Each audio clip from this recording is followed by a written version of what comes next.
Welcome to my YouTube automotive channel. In today's video I have a 2013 Chevy Equinox and I will show you which fuse to check in case your backup camera is not working.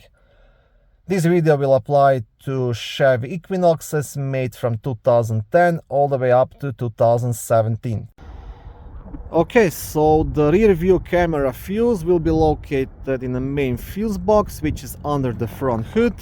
Very easy accessible, it's right here. Now to remove this cover you will have two black tabs, one on the right side, one on the left side. So you want to press it to unlock it and lift up.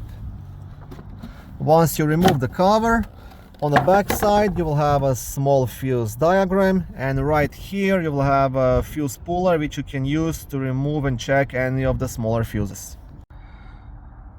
And the fuse you want to check, it's a fuse number 54, which is small 5 amp fuse here at the bottom of the fuse box.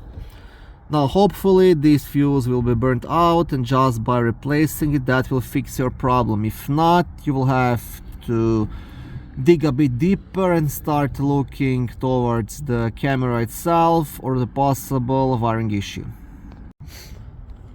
Okay, thank you for watching this short video. I hope it was helpful and educational. If it was, please like it and consider subscribing to my YouTube automotive channel. On my channel there is lots of how-to videos, do-it-yourself videos, car reviews, product reviews and other similar automotive topics.